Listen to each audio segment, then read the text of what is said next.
پیروزباهین پازده طباخی دوام دیکن ده سالوگرا 42 آ گلدیا یکمین ده لچیاین کردستانی مراسمین به هیبت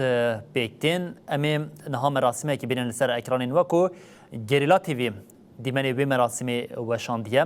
دوی مراسمی ده بسدان گریلین تفگرا آزادی جبو ججنا وجینه لحف کم دبن و به چالکین جور به جور پیروز دیکن.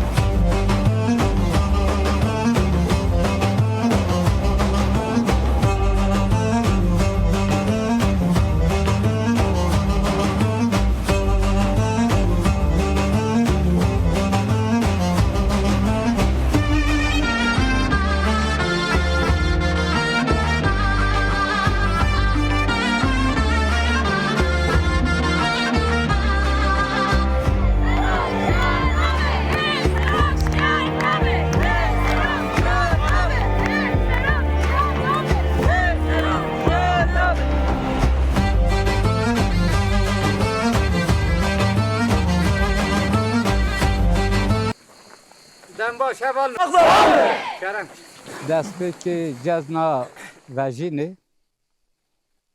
یه 15 طباقه بای ریبه راپو هم پیروز دیکن او سلاب حرمت خواه بای ریبه راپو ری دیکن دیسا بای گل کرد او دوست کردا هم 15 طباق پیروز دیکن دیسا حوال می دوزا پککی کتنه زندان اونها تکوشین دیکن برخواد دادن هم بوی وان حوالا جی سلام حرمت خواه ری دیکن و جزنه وانا یه 15 طباق پیروز دیکن دیسا بوی همه دوزا اپوزیتی دا بدل دا تکوشین کرد و نه همه حوالا هم پیروز دیکن جیسا تایبت مالبات می شهید قهرمان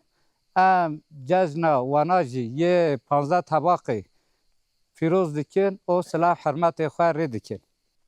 جیسا جی هم دبیجه